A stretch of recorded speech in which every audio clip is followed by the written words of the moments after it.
What you're about to hear is a true story.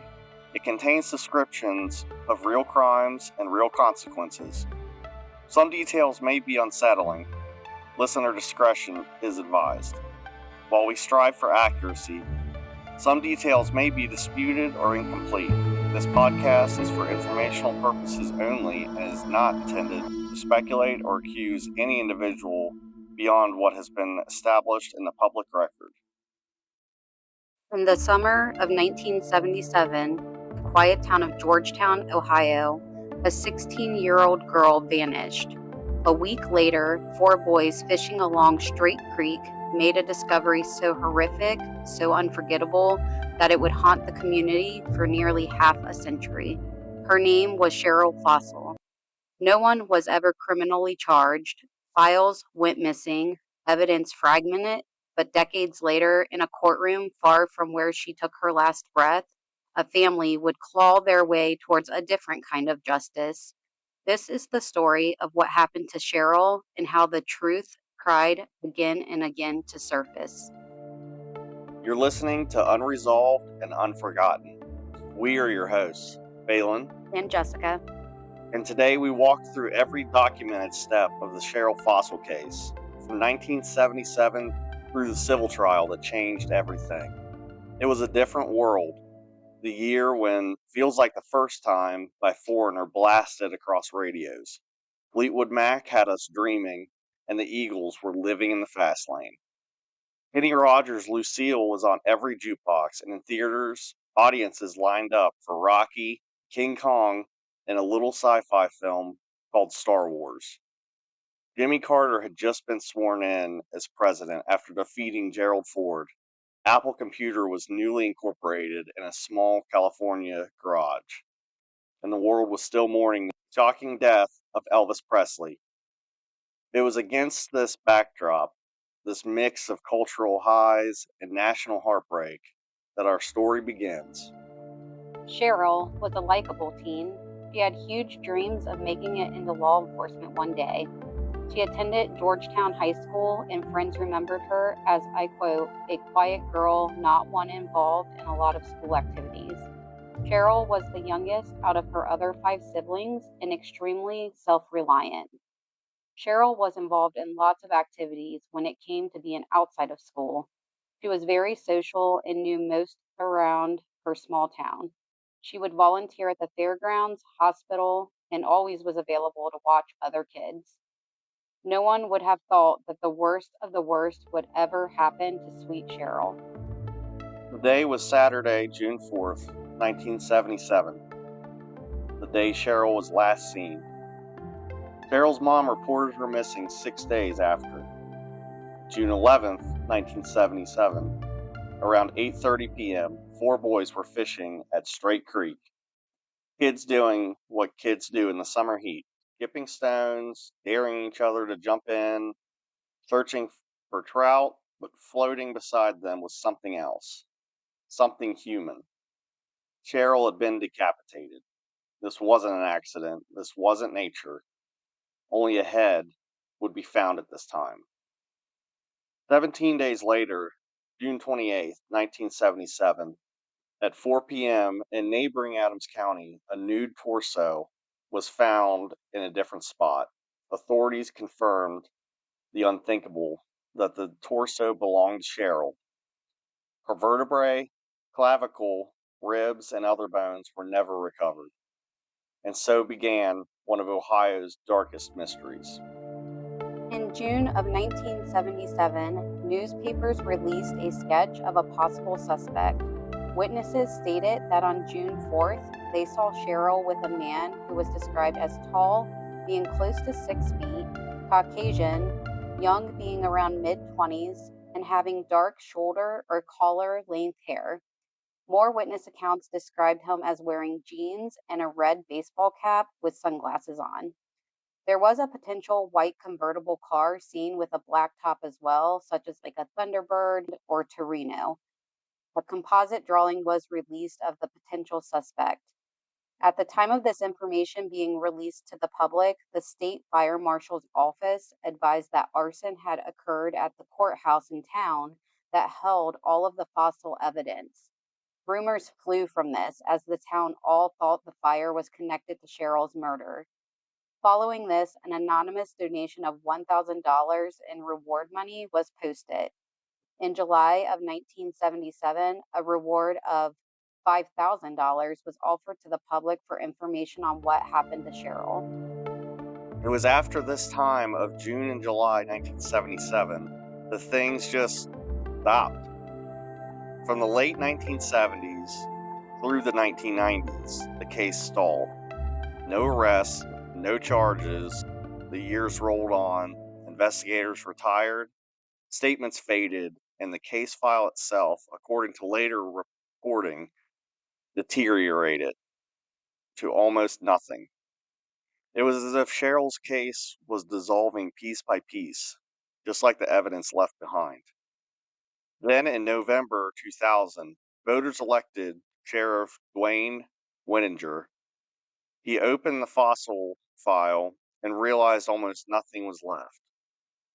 And so he reopened the investigation on February 6, 2001. A man named Thomas Watson voluntarily sat for a polygraph. The results were inadmissible, but his statements are what mattered. Watson had stated that he had been at the creek partying with some friends as well as Fossyl. He had left, but when he returned, Fossyl was dead. He refused to talk after that and went silent.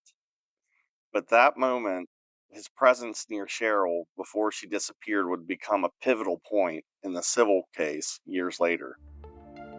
In the summer of 2002, nearly 3 decades after Cheryl Fossyl's death, a special grand jury was convened in Brown County, Ohio. Over the course of 6 days, jurors heard testimony, reviewed evidence, and re-examined long-standing questions surrounding her death. But when the proceedings concluded, no indictments were issued, not one. The criminal investigation, which had flickered back to life after years of dormancy, went cold once again. Then, on October 8th, 2002, Cheryl's family made a pivotal decision. If the criminal justice system couldn't deliver answers, they would search for them themselves. That day, they filed a federal civil lawsuit, one that would stretch over the next several years, ultimately lasting until late 2007. The family named multiple defendants, including Thomas Watson and Michael Milligan, alleging wrongful death, civil conspiracy, intentional infliction of emotional distress, and spoliation of evidence. This wasn't about sending anyone to prison. This was about uncovering the truth, about seeking accountability when the criminal system had failed. Through the civil proceedings, the Fossyl family finally forced what the criminal courts had never achieved: sworn testimony, cross-examination, and findings based on evidence. By late 2007, the case went before a jury. Witnesses spoke. Old secrets were unearthed. A long-guarded deathbed confession came to light. Decades of silence began to break.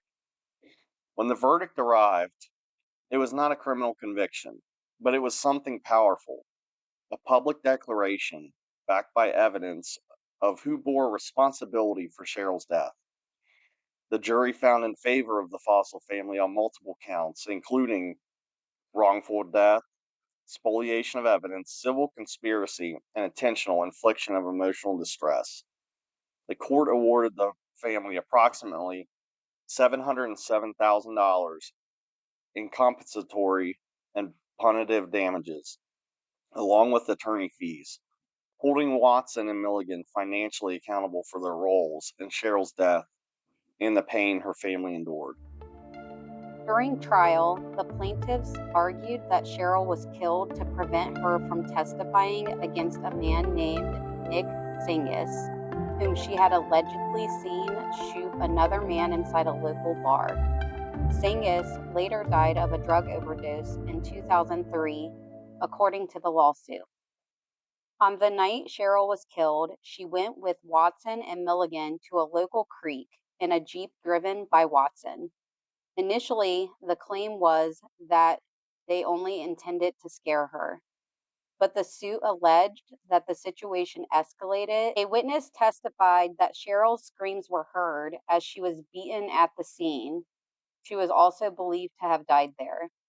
The plaintiffs further claimed that Cheryl was decapitated by being tied to the Jeep by her neck with her feet bound to a tree, a detail presented to explain the brutality of her injuries. The long legal battle didn't end there.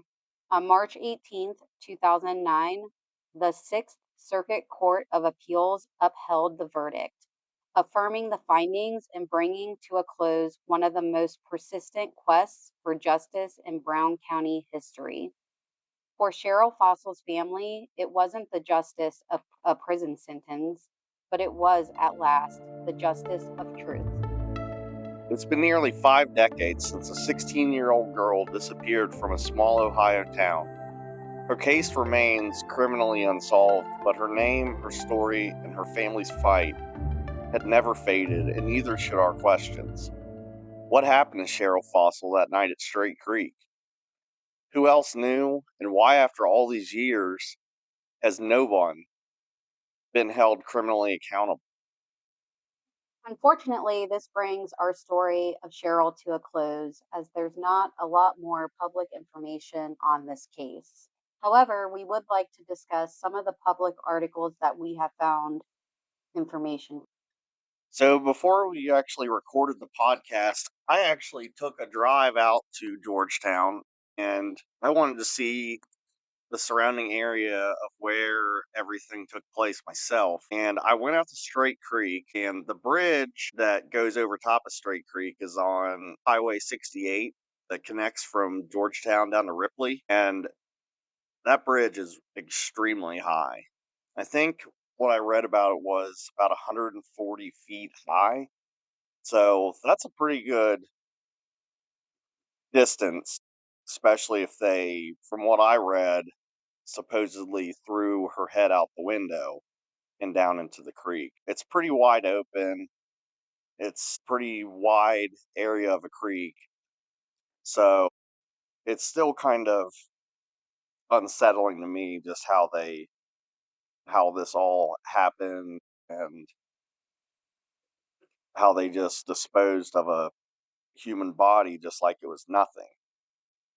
I also went to, now I don't know if this was actually called Bromley Hollow Creek or if it's Brumley Hollow Creek.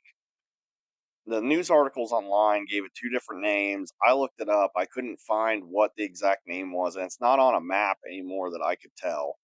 But it's probably about, I'd say it took me about 20 minutes, maybe give or take, to get from Straight Creek Bridge over to the Bromley Hollow Creek, which is literally right on the county line of Brown and Adams County. I believe I found the creek. It was a little bit more dense with brush and trees, but there was a little pull off, and the creek was a lot smaller, and it actually had a V to it. So I didn't take any pictures because I didn't want to give out the wrong information about the location. But it is actually on State Route 125 that connects from over around the Georgetown area and goes all the way to Russellville, and it's right outside of Decatur is where this creek is.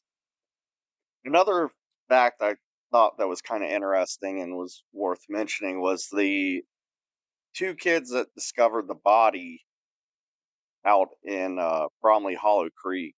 They were ages 14 and 18, and they were from Cincinnati. Instead of calling the police immediately, they actually called an older brother that lived in Cincinnati. And after the brother arrived around 9 p.m. was when they called the Brown County Sheriff's Office. Something else worth mentioning in the Inquirer article that Dan Horn wrote, Watson and Milligan said that the family was wrongly accused, and they stated that all the evidence that there was very shaky at best. So I don't know if during court, if it ever came out that they admitted to any of this, because I know before this went to court, they were still denying it, still saying that there was no evidence tying them to any of the crimes. This would all make sense, though, as to why those two were never criminally charged, and that's why that part remains open. And also, a blood soaked t shirt was found near Bethel Concord Road in Claremont. But ironically, the Brown County authorities haven't examined it for a lead that I have read. They might have at a later date at some point in the investigation, but I never found any information on it. And that goes back to where there might have been some kind of corruption in this whole case, because where a lot of the evidence and files were stored at the Brown County courthouse was actually set fire, and it was ruled an arson. And that goes back to earlier in the episode when we were discussing the arson, how everyone in town thought that, because all of Cheryl Fossil's evidence was in that courthouse that was set on fire, everyone thought that whoever did that arson was connected to this case and wanted that evidence destroyed. And I'm going to go ahead and quote a Cincinnati Post newspaper article from Thursday, June 16th, 1977. A few things it says in it was that uh, Cheryl attended Georgetown High School her freshman and sophomore year, and after that, she transferred over to the Southern Hills Joint Vocational School her junior year, which in the community is a trade school where many of the schools in the county send students to learn different trades or occupations to get them ready for the workforce. She was a student in a law enforcement program, but she never got to wear a complete uniform because she was only 4 foot 11 inches tall and she weighed only 84 pounds. So she was too small for the standard outfit. She also didn't do a lot of outside activities, but it sounds like she was all about helping people. She would direct traffic during the county fair, issued IDs to vocational school students. She, a lot of the times, babysat, not expecting any money in return, and also volunteered her services at the Brown County Hospital, too. So she liked being very involved in her community at just such a young age. And it's just so sad to know that anyone could do something so brutal to someone that was so involved like that and just had such high ambitions and hope for their future. If you have information about the murder of Cheryl Fossyl, contact the Brown County Sheriff's Office. We are your hosts, Balin. And Jessica. Thank you for listening and for keeping Cheryl's story alive. Thanks, everybody, for listening to our first episode, and we look forward to bringing you more episodes. And hopefully you found this interesting. You can find us on Facebook and YouTube. Just look for Unresolved and Unforgotten. Until next time, we hope you enjoyed our show.